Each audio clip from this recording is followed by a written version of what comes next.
یہ اس کرم نوازی پہ اس ذات اقدس کا شکر ادا نہیں کرنا چاہیے؟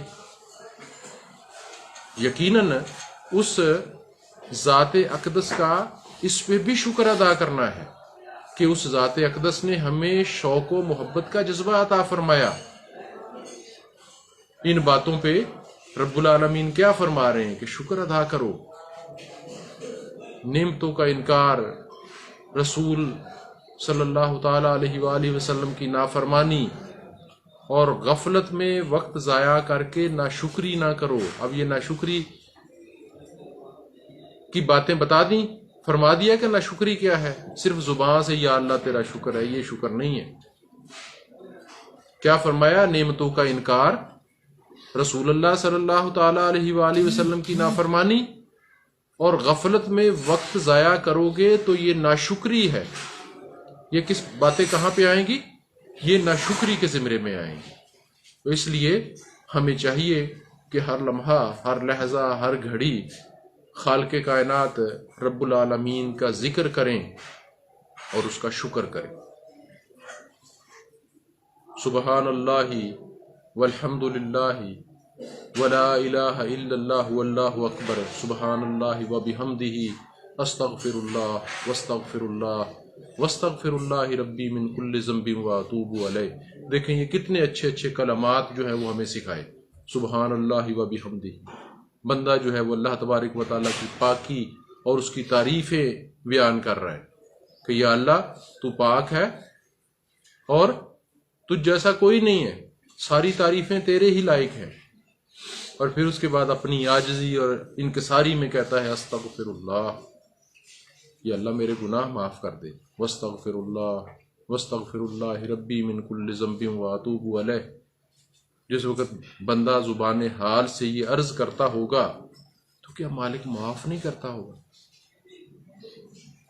کر کے تو دیکھیں، اس کے سامنے دامن پھیلا کے تو دیکھیں کس انداز میں جو ہے وہ ذات باری تعالیٰ کرم فرماتی ہے اور اپنے کرم سے نوازتی ہے۔ آج ہم نے یہ ایک چھوٹی سی آیت جو ہے سورہ بقرہ کی آیت نمبر 152 پڑھی، اس میں بہت سی چیزیں جو ہیں وہ ہمیں نصیب ہوئی، بہت کچھ ملا۔ اس انداز میں ہر روز وقت نکالیں قرآن و حدیث کو سیکھنے کے لیے۔ بے شک اس طرح ایک آیت پڑھ کے ہی اس کو ترجمہ کوشش کریں کہ لفظی معنی بھی اس کے سیکھیں۔ جیسے فَاذْكُرُونِی، سو تم مجھے یاد کیا کرو۔ اب جس جگہ پہ دوبارہ فَاذْكُرُونِی آئے گا وہاں پہ چلو پوری طرح سے گرامر کے حساب سے ممکن ہے کہ ہمیں صحیح ترجمہ ہم نہ کر سکیں، لیکن کم از کم یہ تو پتہ ہوگا۔ اذکرکم، فاذکرونی کا پتہ چل گیا کہ سو تم مجھے یاد کرو، اذکرکم میں تمہیں یاد کیا کروں گا، واشکرولی واشکرولی۔ تو ایک ایک لفظ پہ جس وقت ہم غور کریں گے تو میرا خیال ہے کہ چند سپارے پڑھیں گے ہمیں سارا قرآن مجید فرقان حمید جو ہے اس کے مفہوم کی سمجھ آنا شروع ہو جائے گی، اور پھر لطف تب نصیب ہوگا۔ ہم تو قرآن پڑھتے ہیں نا رکوع گن گن کے، سپارے گن کے، اتنے دنوں میں سپارہ ختم کرنا ہے، اتنے دنوں میں قرآن مجید ختم کرنا ہے۔ جو اہل زبان ہے وہ اس طرح سے نہیں پڑھتے، ان کو تھوڑی سی فرصت ملی، قرآن مجید فرقان حمید اٹھایا، اس کا کوئی حصہ پڑھنا شروع کر دیا، یا اپنے کام کی جس غرض ہے، جس مسئلے کے ساتھ، جس معاملے کے ساتھ اس کو پڑھ لیا، اور پڑھنے کے بعد ساری چیزیں سامنے کلیئر ہو گئی۔ کس حد تک جو ہے وہ خوش نصیبی ہے ان کی جن کو خالق کائنات رب العالمین احکم الحاکمین کے کلام کی سمجھ آتی ہے۔ یہ کوئی معمولی چیز تو نہیں ہے نا۔ کیا ہے قرآن مجید فرقان حمید؟ کیا ہے؟ کبھی اس کی حقیقت پہ غور کیا؟ بھئی اللہ کلام کر رہا ہے آپ سے، اللہ آپ سے گفتگو فرما رہا ہے، تو کیا یہ ہمارے سمجھنے کی چیز نہیں ہے؟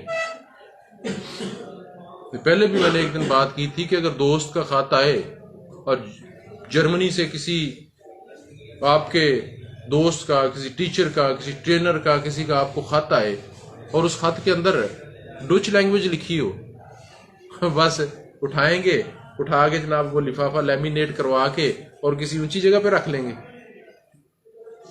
کہ جناب بڑا جو ہے نا یہ مقدس چیز ہے، بڑی معتبر چیز جو ہے وہ مجھے ملی ہے، یہ کریں گے؟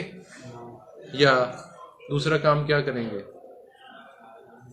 بھائی اس کسی کو دکھائیں گے اہل علم کو، جس کو وہ لینگویج آتی ہے، اس کو ٹرانسلیٹ کروائیں گے، جب تک سمجھ نہیں آ جائے گی اس وقت تک اس کو بار بار پڑھائیں گے.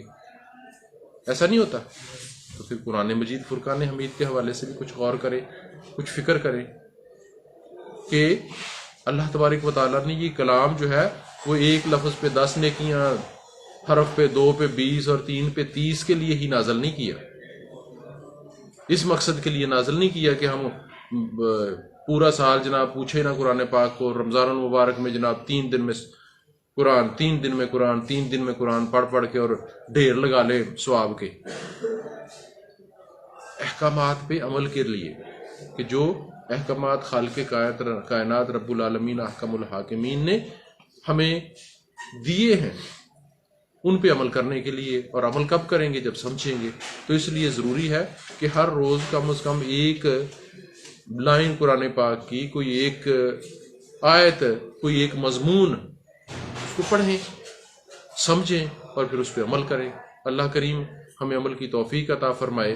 اور رب العالمین سے دعا ہے کہ خالق کائنات ہمیں جو علم عطا فرمائے، جو باتیں ہمیں پتہ چلیں انہیں دوسروں تک پہنچانے کی بھی توفیق بخشے. آمین بجاہ النبی الامین صلی اللہ تعالی علیہ وآلہ وسلم.